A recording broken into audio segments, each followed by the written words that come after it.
Prima, qui c'era solo acqua. Poi, gente caparbia ha sfidato il fango per far emergere la terra. Acqua, fango, volontà. Tutto è nato da chi non si è mai arreso. Noi siamo i figli di quella ostinazione. La chiamano resilienza. Noi la chiamiamo Rugby Sandonà.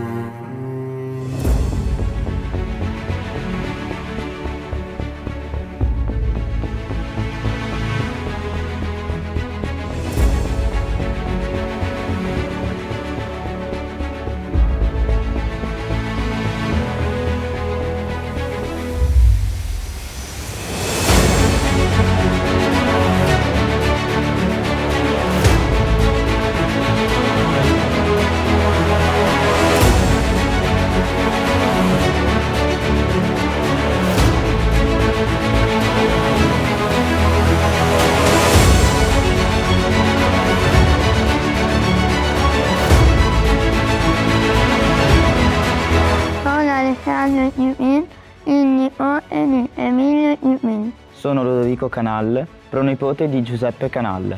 Mi chiamo Matteo Albano e sono nipote di Gianni Cologetti. Siamo Davide E Vittorio Sagliocco. e nipoti di Dino Federico.